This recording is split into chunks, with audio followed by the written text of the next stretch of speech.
Every year, people walking into Medicare make a mistake that follows them for the rest of their lives, a penalty that never goes away on a deadline most of them don't even know is ticking. And here's the scary part. It's almost never the careless people who get caught. It's the sharp, responsible ones who were sure they had it handled. I'm going to show you how to make sure that's never you. Hi, I'm Scott Tansill with SRIG Retirement Blueprint Academy. Welcome in. So here's what's different about this video. I got invited to sit down with Elizabeth Angel on the Blueprint Spotlight. And instead of me just talking at you, she put me in the hot seat and asked the exact questions I get asked every single week. Medicare, Social Security, working past 65, HSAs, all of it. No script, no fluff, just the real answers. And it went deep, so good that I'm splitting it into 2 videos so I can give each part the time it deserves. This is part 1. Here's what we get into today. What Medicare actually is, broken into 4 simple pieces so it stops feeling like a wall. When you're supposed to enroll, and that permanent penalty I just mentioned, and why good people miss the window anyway. What happens if you're still working past 65, and the one detail about your employer that changes everything? And then the heart of it, what original Medicare really covers, where the gaps are, and the 2 roads you can take to protect yourself and your family. By the end of this one, you'll understand Medicare better than most people ever will walking into it. So stay with me, drop a comment, and tell me what you're wrestling with. I read them, and they shape what I make next. Let's get into it. Welcome back to the Blueprint Spotlight. I'm Elizabeth Angel, and my guest today helps families across the country make sense of one of the most confusing seasons of life, the transition into Medicare and retirement. He's licensed in 49 states. Scott Tansill, thanks for being here. Thanks for having me, Elizabeth. And just so everyone watching knows up front, everything we cover today is education, not advice for your specific situation. Your situation is yours. When you're ready for that, you talk to a licensed advisor. Fair? Fair. So let's start at the top. For someone who's never had to think about this before, what is Medicare, really? Great place to start because most people are intimidated before they even begin. Medicare is just federal health insurance, and it's built in 4 pieces. Part A is your hospital coverage, inpatient stays, that kind of thing. And for most people who've worked about 10 years, Part A is premium free. Part B is your medical coverage, doctors, outpatient, labs, and that one has a monthly premium. In 2026, the standard Part B premium is $202.90 a month with a yearly deductible of $283. Then you've got Part C, which is Medicare Advantage. That's a private plan that bundles A and B together, usually with extras. And Part D is your prescription drug coverage. That's the whole alphabet, A, B, C, D. Once you see it as 4 building blocks instead of 1 giant wall, it gets a lot less scary. So that's what it is. The question I imagine everyone's really asking is when? When am I supposed to sign up? This is where people get burned, so listen close.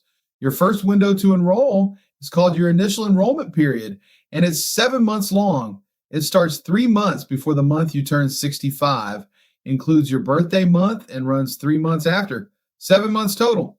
Here's my advice. If you don't have other qualifying coverage, get it done in those first 3 months before your birthday so your coverage is active the day you turn 65. Don't wait until the back half of that window because your start date can get pushed back and you end up with a gap. So I've actually known people who turned 65, needed to enroll in Medicare, and they just missed it. Do you see that a lot? More than you'd ever believe. And here's what gets me. It's almost never the person you'd expect. It's not someone careless. It's usually a sharp, responsible person who genuinely thought they had it handled. They weren't ignoring it. They were sure they were fine. That's what makes it so painful, because by the time they find out they missed it, the window's closed and the penalty's already locked in. I've sat across from people in their late 60s who did everything right their whole lives and got tripped up by one assumption nobody ever corrected. So, what's actually going through their mind? What makes someone feel okay not enrolling, right up until they realize they've missed it? It almost always comes down to 4 words. I still have insurance, and that's the trap. They've got COBRA or a retiree plan from an old employer, or they're on a marketplace plan, and in their mind, coverage is coverage, but for Medicare's rules, those don't count. They don't protect you from the penalty, and they don't give you that special enrollment period. So you're sitting there feeling fully covered while the clock is quietly running out. The other big one is the healthy person. They feel great. They barely see a doctor. So they figure, I'll just sign up when I actually need it. But Medicare doesn't work like car insurance. You can't wait for the accident. The penalty is based on how long you could have had it, not on whether you used it.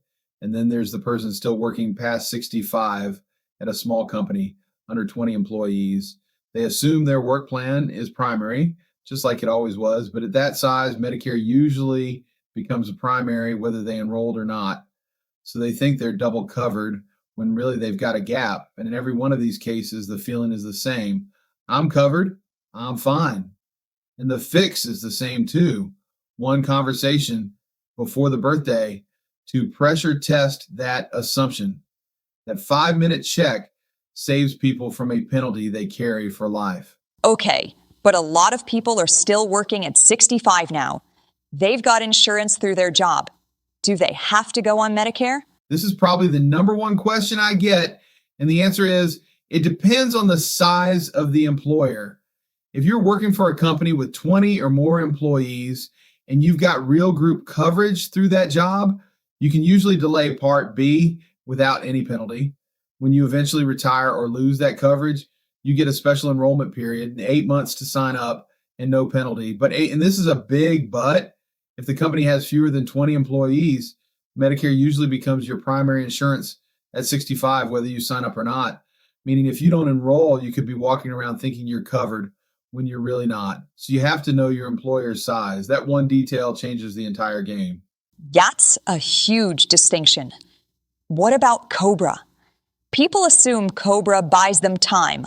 And that assumption wrecks people. COBRA and retiree coverage do not count as qualifying coverage for delaying Part B. They don't give you that special enrollment period. I've seen folks ride COBRA for a year and a half thinking they're fine, then find out they owe a permanent penalty and have a coverage gap. If you're leaving a job near 65, that's exactly when you call somebody who does this for a living, before you make the move, not after. So, before we jump into retirement and retirement savings and how to actually manage retirement, because I do want to get there, I want to back this up for just a minute. We've talked a lot about enrolling in Medicare. Let's talk about the coverage itself. What does Medicare coverage actually look like? Like, what does it look like if someone just has, I think you called it, original Medicare? Yes, so that's exactly the right term. Original Medicare is just Part A and Part B together. That's it. Hospital coverage and medical coverage straight from the federal government. When people say original Medicare, that's the A and the B working as a pair. Okay, so if that's all someone has, just original Medicare, what does that actually cover? It covers a lot, and it's good coverage, but it has holes, and the holes are where people get hurt. Part A handles your hospital stays, skilled nursing, hospice. Part B handles your doctor visits, outpatient care, preventive services, lab work, durable medical equipment. So far, so good. Here's the problem. Original Medicare was never designed to cover everything.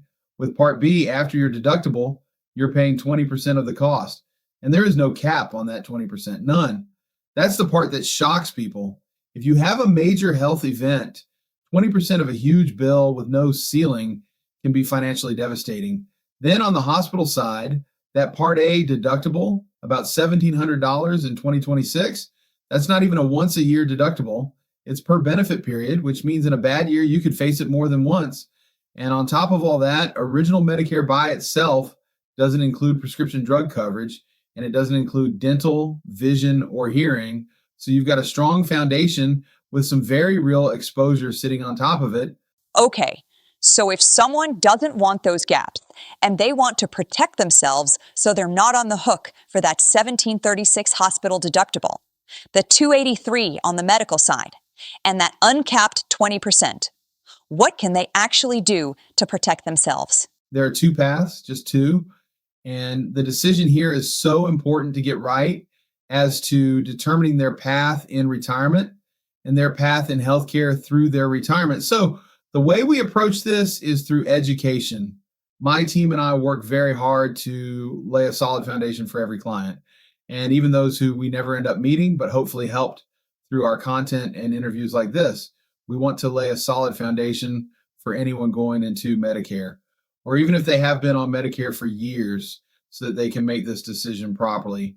And if they figure out later in retirement that they did not make this decision properly, then hopefully the information and the education that we put out will help them to correct that path, or even reach out to us so that we can help them find that correction. It's never too late to correct it. You just have to realize you made a mistake, correct the mistake either by yourself or have someone help you to correct it and get on the proper path. Then you can enjoy the retirement that you worked so hard for. The decision here is roughly 50-50 between the two options, because it comes down entirely to them, their finances, their doctors, how they want to live in retirement, and whether they can comfortably support the cost of either road. Path one is a Medicare Supplement. You'll also hear it called Medigap. That's a private policy that sits on top of your original Medicare and pays those gaps for you, the deductibles, that 20% coinsurance. These plans are standardized by letter, so a given lettered plan covers the same things no matter who sells it.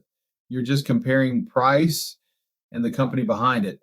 The big advantages: you can see any doctor or hospital in the country that takes Medicare, no networks, no referrals, and your out-of-pocket becomes very predictable. The trade-off is you're paying a higher monthly premium for that peace of mind, and a supplement doesn't include drug coverage, so you'd add a standalone Part D drug plan alongside it. Path two is Medicare Advantage. That's Part C. Instead of sitting on top of original Medicare, an Advantage plan is a private plan that bundles your A and B together and usually folds in your drug coverage and extras like dental, vision, and hearing all in one package. A lot of these plans have a low monthly premium, sometimes even $0 premium, and that's what draws people in. But zero premium doesn't mean zero cost. Instead of paying steadily up front like you do with a supplement, you're paying as you use it, co-pays for visits, co-pays for procedures, up to a yearly out-of-pocket maximum. So an Advantage plan trades the higher monthly premium for cost sharing along the way, with a cap that protects you from the truly catastrophic. The trade-off is you're usually working within a network of doctors and hospitals, and some services need plan approval first. So that's the fork in the road. A supplement is pay more monthly but predictable and go anywhere. Advantage is pay less monthly, share costs as you go, stay mostly in network, and get the extras bundled in. Neither one is the villain and neither one is the hero. They're just two different tools for two different lives. Okay, Scott. Now you said neither's the villain, but every option has a downside. What are the real pitfalls people need to watch for on each side? Good, because this is where people get hurt, and I won't sugarcoat either one. On the supplement side, the pitfall is cost over time. Those premiums tend to rise as you age, and if you're on a fixed income that can get uncomfortable 15, 20 years down the road, the other one people don't see coming is the medical underwriting trap. When you first come on to Medicare, there's a one-time window where you can get a supplement guaranteed. They can't turn you down or charge you more for your health. Miss that window, and later on, if you want to switch into a supplement, in most states you can be medically underwritten, meaning they can look at your health and decline you or raise your rate. So people who pick Advantage first, thinking I'll just switch to a supplement later if I need to, can find that door is no longer open. That's a brutal surprise. On the Advantage side, the pitfalls are networks and approvals. If your doctor leaves the network, or you travel a lot, or you split time between two states, that network can become a real headache. And because some services need prior approval, you can hit friction right when you're sick and least want to deal with it. The other thing is the plans can change year to year. Your drugs, your copays, your network, even whether your plan still exists, which is exactly why you can't just set it and forget it. That last point is the universal pitfall across both paths, and it's the biggest one of all. People enroll once and never look again.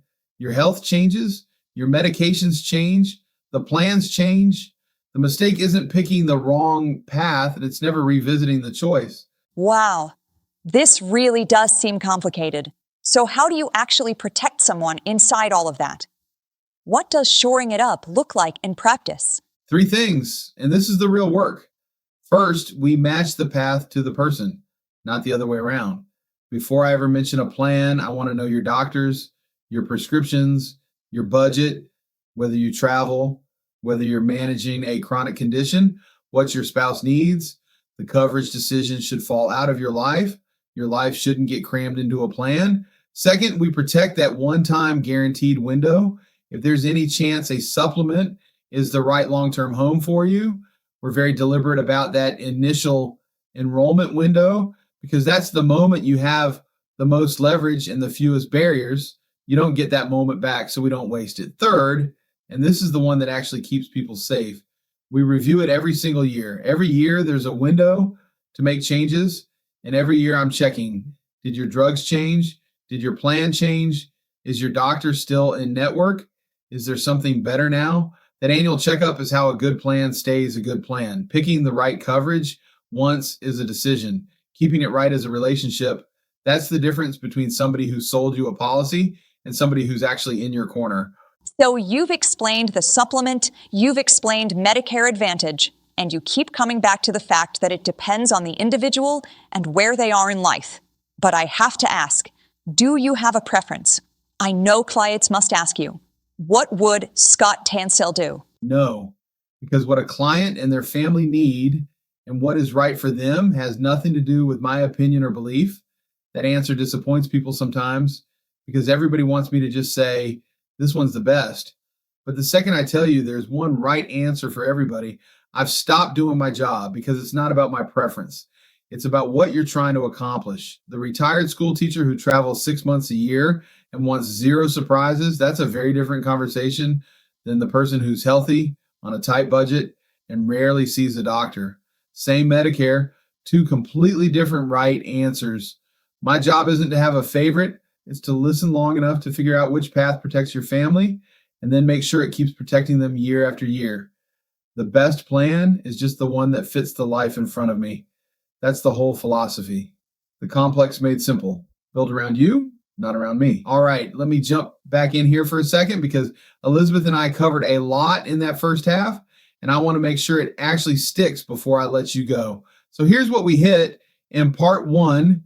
We broke Medicare down into its 4 building blocks, A, B, C, and D, so it stops feeling like one giant wall. We talked about when to enroll, that 7-month window around your 65th birthday, and why missing it can cost you a permanent penalty. We dug into why good, responsible people miss it anyway, that I still have insurance trap with COBRA and retiree plans. We covered what happens if you're still working past 65 and how the size of your employer completely changes the game. And then we got into the heart of it, what original Medicare actually covers, where the gaps are, and the 2 roads you can take to protect yourself, a Medicare Supplement or a Medicare Advantage plan, the pitfalls of each, and why I don't have a one-size-fits-all favorite, because the right answer is built around you, not around me. That's a strong foundation. If you only ever watch this one video, you're already ahead of most people walking into Medicare. But here's the thing, we're only halfway. In part 2, we get into the stuff that trips up even the financially savvy folks. We're going to talk about the HSA trap, the one that quietly penalizes people who did everything right. We're getting into Social Security, when to actually take it 62 versus your full retirement age versus waiting all the way to 70, and what that decision is really worth. What happens if you keep working while you collect, and how your Medicare and Social Security decisions are secretly tied together in a way that catches people completely off guard. That second half might be the most valuable 10 minutes you watch all year. So do me a favor, drop a comment, tell me what landed, tell me what you're still wrestling with, and tell me what else you want me and Elizabeth to cover next time. I read them, and they shape what content we produce next. Hit subscribe so part 2 lands right in front of you the day it drops. And if you're sitting there thinking, I don't want to wait, I've got questions now, that's exactly what we're here for. The link below books you a free blueprint consultation. I always say this, and I mean it, no pressure, no pitch, just a real conversation about your situation. We will see you in the next one.